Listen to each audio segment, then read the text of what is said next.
And we're kicking off today with SummerSlam, which is now just 22 days away, and despite this being the biggest party of the summer, no matches have been confirmed at this time. Plenty of matches have been reported though, with superstars said to be very concerned about getting a spot on the card, and now we know what's in store for Seth Rollins. Speaking on Wrestling Observer Radio, Dave Meltzer noted that the plan for SummerSlam is for Seth Rollins and Finn Balor to square off in a rematch from Money in the Bank. Meltzer added that this is why Balor has been unbeaten since his loss to Rollins in London, with the Judgment Day getting wins over Rollins, Kevin Owens, Sami Zayn, Carmelo Hayes, and Trick Williams. On Twitter, fans went wild at the idea of Balor and Rollins tearing it up again, but for many fans, they are convinced that SummerSlam will mark when Damian Priest cashes in Money in the Bank. Some suggested that Balor will get his revenge on Rollins for injuring him 7 years earlier by dethroning Seth at SummerSlam, only for Priest to cash in, robbing Finn of a lengthy world title run. This would set up a Priest vs. Balor vs. Rollins feud for Damian's newly won World Heavyweight title, with the storyline and title run elevating the Archer of Infamy as a solo star. Whether this is Priest's time to cash in or not, time will tell, but which of these three men do you want to see leave Detroit as champion? Since launching in 2019, AEW has done what it can to separate itself from WWE, and the level of violence found in Tony Khan's promotion is far greater than their PG-rated competitor. We're just mere days away from one of AEW's most violent shows, the annual Blood and Guts event, but this show comes at a time when the All Elite promotion will be toning things down. Sean Ross Sapp of Fightful Select reports that a document circulated within AEW has outlined some upcoming changes aimed at ensuring the safety of both the talent and the fans attending. Moving forward, certain moves and spots will be outright banned, including unprotected chair shots to the head, as well as the back of the head, a policy WWE implemented years ago. Buckle bombs like that which injured Sting in 2015 are also banned, as are any blind moves backward into the turnbuckle due to the real risk of neck injuries that could occur. Fencing responses, which are unnatural position of arms following a concussion, are also banned, as are seizure cells when a wrestler acts as if they are spasming due to a particular move. As for when the action spills into the crowd, spitting and bleeding into the crowd have also been banned, as have the use of weapons and projectiles when the audience are that close. Anything with blood on it, whether it be a weapon or someone's shirt, will not be allowed to be thrown into the crowd going forward, even if many fans would love such a unique piece of memorabilia.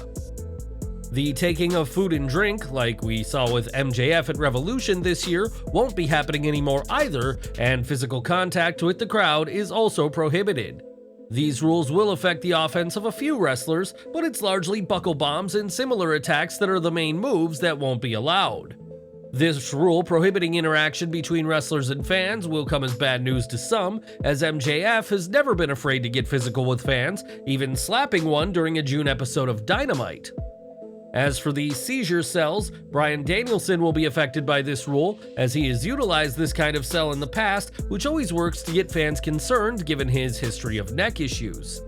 There have also been several instances of bleeding into the crowd, and though some fans will find that cool, it won't be to everyone's taste. While these moves and spots are banned going forward, there are some moves which will be allowed, just as long as AEW talent get permission first. The list includes spots and bumps on the ring apron and outside, table, ladder, or chair spots in and out of the ring, only allowed with padding, any elevated spots outside of the barricades, dives and ladder spots on the stage, around the arena, and other places outside the ring, all pile driver or tombstone variations including sit-down drivers, inverted or poison hurricanranas, and vertebreakers. High-risk dives or top rope moves, including 450, 630, double moonsaults, shooting star press, etc. Intentional bleeding of any sort, not just blading. Throwing people into, through, or over the ring steps, commentary table, bell table, or guardrails or barricades. Weapon usage, including chairs, pipes, kendo sticks, hammers, ring bells, bats, chains, etc. Title belts, thumbtacks, skewers, barbed wire, and other sharp or puncturing objects, or powders, aerosol sprays, or liquids. Throwing any weapons or objects, such as chairs, etc. Choking or strangling with hands or a weapon or hanging spots. Injury spots or angles, whether or not medical is involved or called to the ring. Any physicality in the crowd or crowd brawling. Any physicality involving referees, managers, extras, celebrities, or special guests. For this list, talent have been encouraged to seek approval by medical staff and coaches assigned to the match, and it was noted that this list could be changed by AEW's medical, legal, or coaching staff. When talent spoke to Fightful, one expressed their support for this initiative, believing it'll enhance the efficiency of shows and avoid dangerous spots being repeated on the same broadcasts. That same talent added that with these rules in place, the wrestlers will be able to showcase their athletic abilities more effectively, and the belief is that this approach will empower coaches. Following CM Punk's rant and the backstage fight at All Out, a lot was said about who was really in charge backstage, and this new initiative should remind talent who are the ones running AEW. The list should also give the production team adequate time to prepare for the planned spots, and all wrestlers have been instructed to seek the proper permissions backstage as early as they can. While some consider this a necessary tightening of the screws of AEW, not everyone is happy, with sources indicating that some feel the list of banned moves and ones that require permission is an overreach. The consensus among several names on AEW's roster is that the company has been doing just fine without these rules, and that implementing these changes only make the company more like WWE. No matter how talent may feel about these rules, this is Tony Khan's decision and he's sticking by it. And what do you make of these rules that will change AEW's on-screen product? Let us know in the comments. More from SummerSlam now, as the second biggest event of WWE's year is a perfect night for returns, as we saw from Brock Lesnar 2 years ago. But don't expect a different Universal Champion in Detroit. For months, Bray Wyatt has been absent from WWE TV due to an illness, and when Ringside News asked about any plans for SummerSlam, they were told that Wyatt is not factored into any creative plans. Wyatt is neither medically cleared to compete, nor is he listed on WWE's internal roster, and who knows when, if ever, we see him back on WWE programming again. In the ring, Becky Lynch has proven to be as tough as they come, but recently, a medical emergency resulted in the man heading to the ER.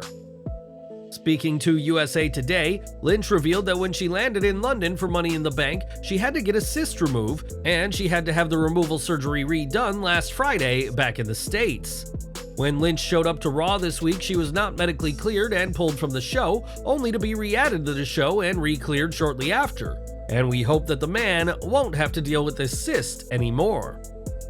When it comes to NXT call-ups to the main roster, few have done better than Seth freaking Rollins, the inaugural NXT champion and reigning World Heavyweight Champion. It was just a few weeks ago that Rollins returned to NXT as part of the Gold Rush special, and this week, the Architect made his views clear on some people who are a bit too comfortable in the Gold brand. On Out of Character, Rollins said he enjoyed his one-off return to NXT, but said that it's always rubbed him the wrong way when a wrestler says they intend to stay in NXT. Seth compared those kind of comments to his days in the early NXT, when talent were itching for a chance to compete on the main roster, and wants to remind people that NXT is still the developmental show. In 2019, Tommaso Ciampa outlined his plans to stay in NXT, saying he'd just as much rather retire before leave the Gold brand, but his call-up eventually happened last year. The NXT roster lost a lot of talent in this year's draft, and while there are many promising names still around, they should be excited to one day be on Raw or SmackDown as far as Rollins is concerned. For close to 3 years, the Bloodline has been WWE's hottest angle, with Roman Reigns, the Usos, and Solo Sikoa representing the Anoa'i family very well. It's hardly surprising that many fans believe that other members of the famed wrestling family will get involved, and if that's the case, you won't hear it from Rikishi.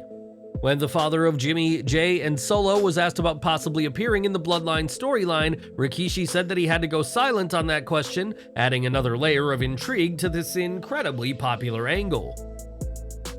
On July 30th, NXT will host its Great American Bash, and NXT Women's Champion Tiffany Stratton is expected to be in action. It was a couple of weeks ago that Thea Hale almost dethroned Stratton, and as we saw this week, the Chase U star is ready for a rematch. During Wrestling Observer Radio, Dave Meltzer explained that the plan for Great American Bash is for Hale and Stratton to face off again, and that wasn't the only title match he confirmed. Meltzer also noted that Stax and the recently returned Tony D'Angelo will battle Gallus for the NXT Tag Team titles at Great American Bash, and who do you want to see emerge victorious in these matches?